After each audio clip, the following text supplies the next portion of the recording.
তো একটি হৃদয় বেদনাদায়ক ভিডিও আমি দেখাচ্ছি, তারপরে আমি বলছি কথাগুলো। দেখুন। আগে ভালো ছিলাম আমরা, অনেক দুই মুঠো ভাত নিয়ে সংসার করে দুধ ভাতে খাইতাম। এখন দুধ ভাত কেন, এখন ওনারে থাকতে হবে বউ বাচ্চাকে নিয়ে। তা যদি ইনকাম না করতে পেটে মানুষের খুন করবো। আমি যদি ইনকাম বউ বাচ্চাকে না করে মিলে খাইতে পারি, তা আমি কি করবো কোন? আমি কি করব?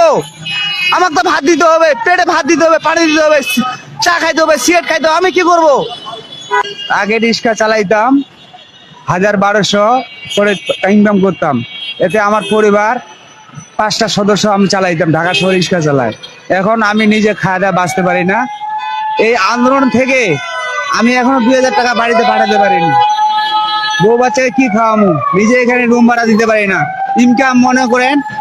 তা বলছিলাম, এই আন্দোলন করে গরিব মানুষের পেটে লাথি মেরে কি হলো?